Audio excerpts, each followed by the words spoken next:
시민의 행복을 디자인하는 방송 공감복지 라디오 공감다락방입니다. 오늘 이 시간에는 공학적 통찰과 구역학적 이해를 융합하여 새로운 인재 양성에 기여하고 계시는 IM 교육연구소의 임준 박사님을 스튜디오에 모셨습니다. 박사님 안녕하세요. 반갑습니다. 네, 서현석 박사님 네. 이렇게 공감다락방에 불러주셔서 감사합니다. 네. 먼저 공감다락방 예청자들을 위해서 우리 박사님 직접 좀 소개를 해주시기 바랍니다. 네, 비영리 법인인 IM 교육연구소의 대표 임준 박사입니다. 저는 공대를 나와서 석박사는 아동 청소년 교육학을 전공하였고 현재는 집필 활동을 하는 작가이자 필진 기자로 또 활동하고 있습니다. 주로 다문화 청소년과 세대 이야기를 중심으로 한 연구와 프로그램 개발을 진행하고 있고요. IM 교육연구소는 공학적 배경과 교육학 그리고 관련 연구를 바탕으로 네. 서로 다른 영역인 공학과 교육학의 융합을 추구합니다.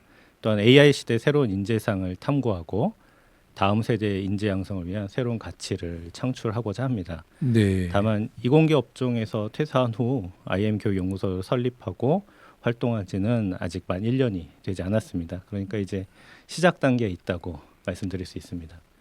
임준 박사님은 좀 특이한 이력을 갖고 계시네요. 공대를 나와서 이공계 쪽에서 이제 종사하시다가 어찌 보면 삶에서 가장 중요한 시기를 이공계 쪽에 일을 하셨는데 또 이제 아동 청소년 교육학으로 이제 박사학위까지 받으셨어요.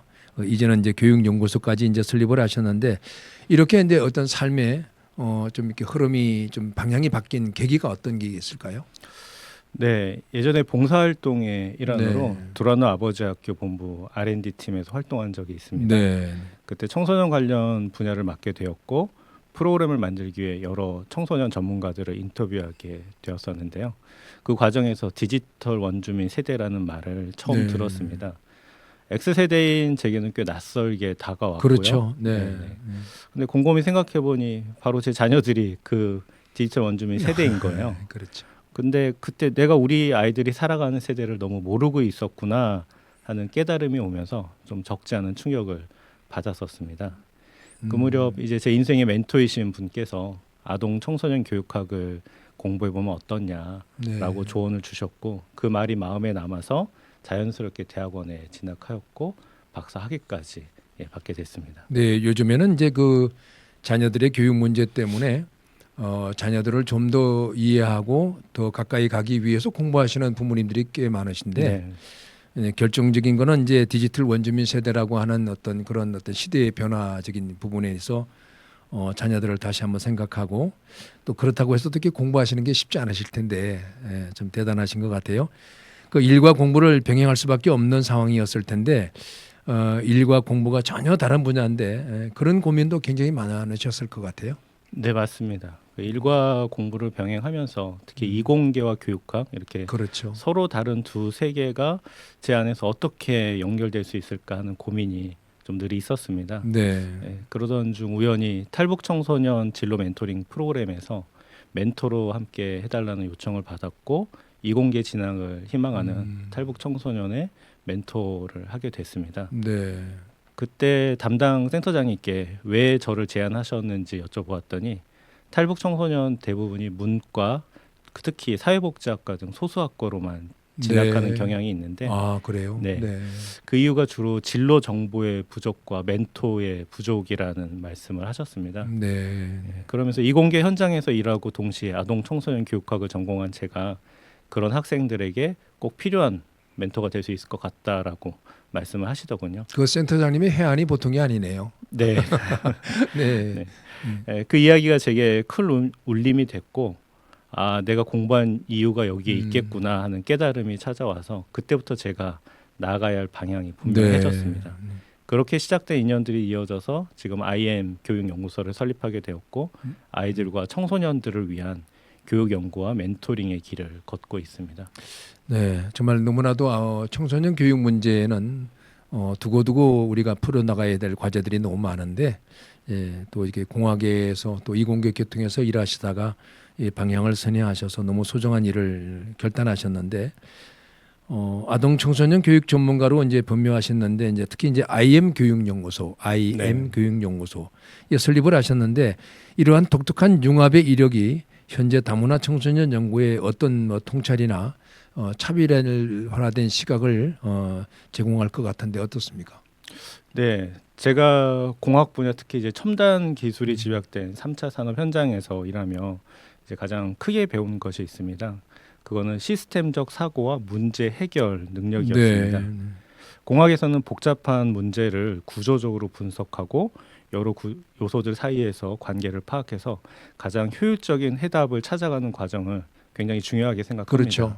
네, 반면 교육학은 아이들의 마음과 관계, 발달을 다루는 섬세한 학문이죠. 네. 처음에는 이 두 영역이 서로 다른 세계처럼 느껴졌고 오히려 그 차이 속에서 큰 통찰을 얻을 수 있었습니다. 네. 다문화 청소년의 문제를 바라보면 단순히 문화적 적응의 어려움만이 아니라 부모와의 관계, 또래와의 상호작용, 그렇죠. 진로와 정체성 등 여러 요소가 서로 얽혀 있는 복합적인 구조를 가지고 있습니다. 저는 이러한 문제를 하나의 시스템으로 보고 그 안에서 핵심 변수를 찾아내려고 노력합니다. 예를 들어 제 연구에서는 부모 지지가 다문화 청소년의 삶의 만족도와 성취 동기를 높이는 데 중요한 매개 역할을 한다는 점을 확인했습니다. 네.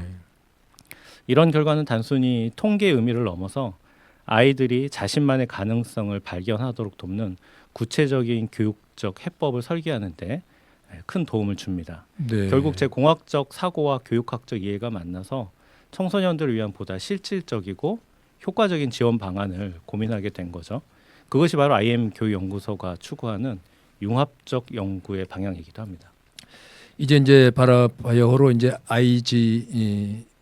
AGI 시대, 네, 이런 시대에는 이제 모든 청소년들에게 이제 가장 중요한 역량이 이제 문제 해결 능력이 그 중에 하나잖아요. 네, 이것이 굉장히 강조되는 시대에 우리 임 박사님께서 이제 공학적인 어떤 시스템적인 어떤 그런 어떤 학문적인 요소 또 그리고 또 이제 교육학의 요소를 이렇게 융합 교육이라고 하는 것이 이제 그렇게 오래되지는 않았거든요. 맞습니다. 그 현장에서 그 융합 교육을 갖다가 이렇게 현실적으로 이끌어낼 수 있는 이런 연구를 공학에 있는 분들, 현장에 있는 분들 또 이게 교육학적인 걸 결합을 해서 융합한다는 게 쉬운 일이 아닌데 실질적으로는 학교 현장에서는 그것이 이루어지지만 현장에서는 일반 현장에서는 그렇게 이루어지지 않고 있는데 네, 굉장히 선두적인 역할을 해주고 계신다라는 그런 생각이 듭니다. 근데 그런 차원에서 이제는 오늘은 이제 다문화에 대해서 말씀해 주실 텐데 이제는 뭐 지하철을 타고 가던 학교가 됐던 어느 곳이 됐던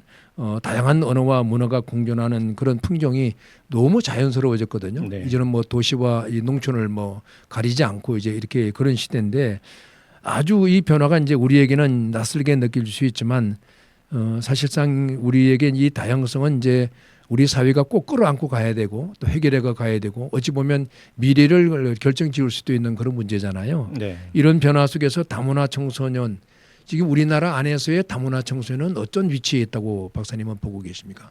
네. 한국 사회는 더 이상 단일 민족 국가라는 오래된 관념 속에 머무를 수 없습니다.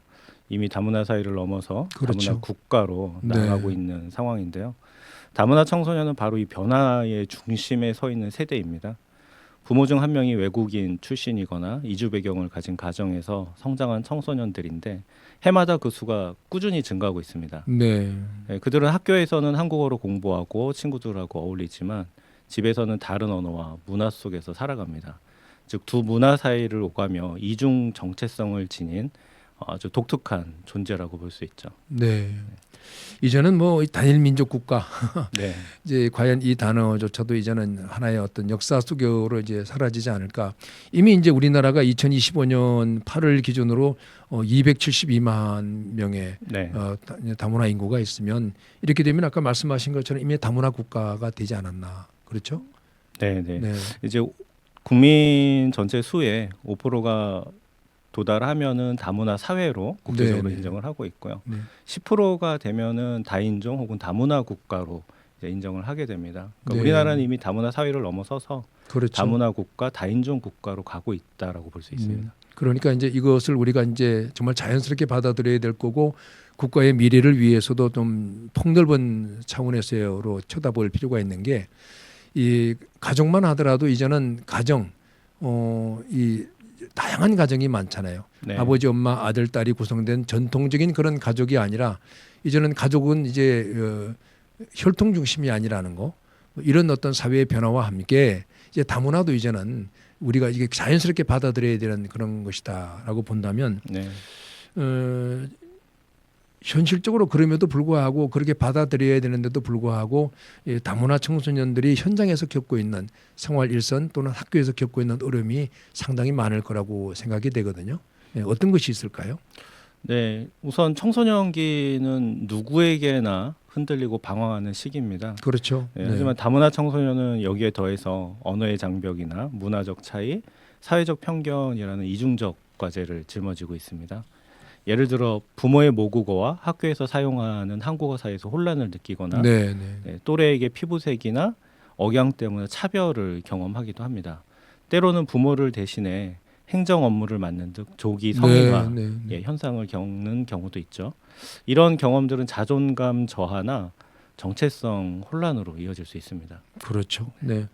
실질적으로 어떤 그 다문화 학생이 학교 현장에 배치됐을 때 그 아이의 언어를 그게 통역을 해줄 인력이 없어서 네, 정말 그 아이가 어떤 심정으로 하루하루 학교 생활을 할까라는 그런 안타까움을 제가 겪은 적도 있는데 뭐 다문화의 어떤 청소년들이 겪는 사항이 비단 뭐 그런 학생 한 명이 아니라 전반적으로 이런 어떤 사회 시스템이 좀 어려움이 있다라는 생각이 듭니다.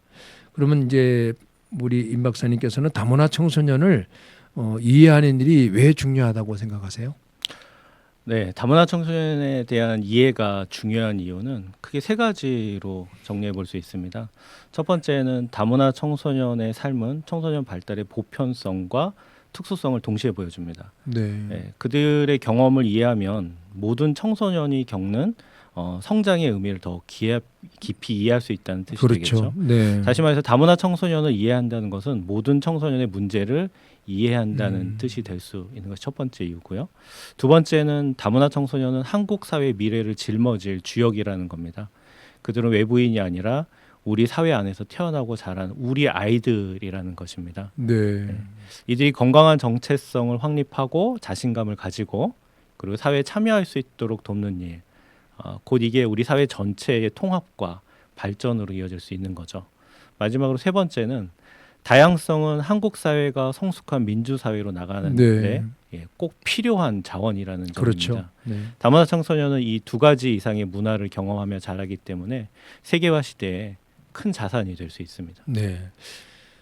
말씀 듣고 보니까 더군다나 이제 앞으로는 뭐 K-팝이 모든 우리 한국의 문화를 세계에 알리는데 정말 지대한 영향을 끼치고 있고요. 또 반대로 이제 우리 이게 다문화 청소년들의 그 잠재력 가지고 있는 긍정적인 영향들을 다 이끌어낸다면 네. 지금 박사님 말씀하신 것처럼 정말 세계화 시대에 큰 자산이 될 수 있지 않을까라는 순간적인 생각이 들었습니다. 네. 그렇다면 우리 사회는 다문화 청소년을 위해서 우리가 어떤 노력을 하고 어떤 준비를 또 해나가야 될지 말씀해 주시죠. 네. 이것도 세 가지로 볼 수 있겠는데요. 우선 교육 현장의 변화가 필요합니다. 그렇죠. 예. 네. 학교는 단순히 지식을 전달하는 곳이 아니라 서로 다른 배경의 학생이 함께 성장하는 공간이기 때문입니다. 교사들이 다문화 감수성을 갖춘 수업과 상당 역량을 강화하고 언어와 문화를 포용하는 교실 분위기를 먼저 만들어야겠고요. 두 번째는 지역사회 역할도 중요합니다. 청소년 센터나 도서관, 복지관이 다문화 청소년이 자기 목소리를 낼 수 있는 공간이 되어야 하고요. 부모를 위한 교육과 지원 프로그램도 마련되어야 합니다. 마지막으로는 국가 정책의 전환이 필요합니다. 지금까지는 정책이 보호와 지원 중심이었다면 이제는 이들이 자신의 재능을 발휘하고 사회의 일원으로 적극 참여할 수 있도록 기회를 보장하는 정책으로 가야 됩니다. 네. 뭐 그 중에서도 이제 뭐 교육 현장의 변화는 이제 앞으로 뭐 당연히 필요하겠지만 특히 우리 교사들이 다문화 청소년을 대하는 어떤 태도의 변화 그것도 너무 중요할 거라고 생각이 되는데 저는 개인적으로 부모를 위한 교육 네. 이 교육은 지금 우리 한국에 있는 청소년 문제를 해결하는데도 모든 사람들이 결론적으로는 부모 교육이 필요하다라고 얘기는 하거든요. 그런데 우리 한국에 정작 우리 자체적으로 그 부모 교육이 그렇게 되고 있질 않아요.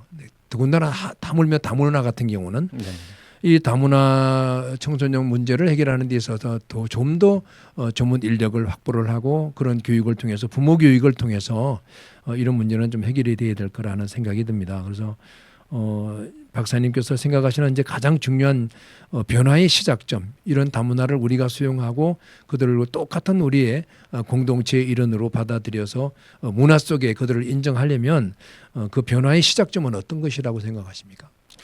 결국 핵심은 인식의 전환입니다. 네. 다문화 청소년을 특별한 존재로만 바라보는 시선에서 벗어나서 그들이 우리 사회에서 함께 살아가는 평범한 청소년이자 동등한 시민이라는 시각으로 바라봐야 됩니다. 네. 그래서 이들을 향한 따뜻한 시선과 존중이 자리 잡을 때 한국은 진정한 다문화 국가로 성장할 수 있습니다. 네.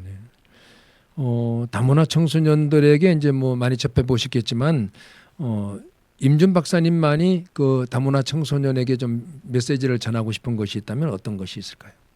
네. 다문화 청소년은 한국 사회의 미래의 일부가 아니라 미래 그 자체입니다. 그들의 웃음과 도전 그리고 성장은 우리 사회의 희망을 비추는 거울입니다. 지금 필요한 것은 거창한 구호가 아니라 일상 속에서 함께 웃고 배우며 살아가려는 작은 실천과 진심 어린 관심입니다. 그 길 위해서 한국은 다양성을 품은 성숙한 공동체로 나아가게 될 것이라고 믿습니다. 네. 너무 뭐 간단 명료하면서도 정확하게 이렇게 말씀을 해주셔서 저부터도 이제 다문화에 대한 어떤 청소년들에 대한 인식이 좀 달라지고 있는데 좀 마무리할 시간이 벌써 다 되는 것 같은데 첫 번째 만남을 마무리하면서 우리 임준 박사님께서 다문화 청소년 교육의 가장 중요한 첫 단추는 무엇이라고 생각하시는지 말씀해 주시죠. 네, 다문화 청소년 교육의 시작은 진행자님께서 앞서 언급하셨던 것처럼 부모의 변화에서 출발하는 세대의 성장입니다. 한 사람의 성장이 또 다른 세대의 가능성을 여는 일, 그것이 IM 교육연구소가 믿는 변화의 힘입니다. 우리 다문화 가정이 단순히 적응하는 존재가 아니라 새로운 미래를 열어가는 주체가 되기를 진심으로 바랍니다. 네, 감사합니다. 오늘 또 이렇게 출연해 주셔서 우리 다문화 청소년에 대한 이해와 그리고 우리 다문화 청소년들을 이끌어가는 또 그들을 품는 어떤 앞으로 정책적이고 앞으로 방향성에 대한 기본적인 걸 말씀을 해주셨는데 다음 이 시간에는 IM 교육연구소가 추진하는 프로젝트를 중심으로 그들의 도전과 그리고 성취 그리고 우리가 함께 그려나갈 비전에 대해서 우리 임준 박사님과 함께 다음 주 이 시간에도 다문화 청소년에 대한 좋은 정보를 함께 공유하도록 하겠습니다. 청취자 여러분, 다음 이 시간에도 기대해 주시기 바랍니다. 지금까지 공감 다락방이었습니다. 고맙습니다.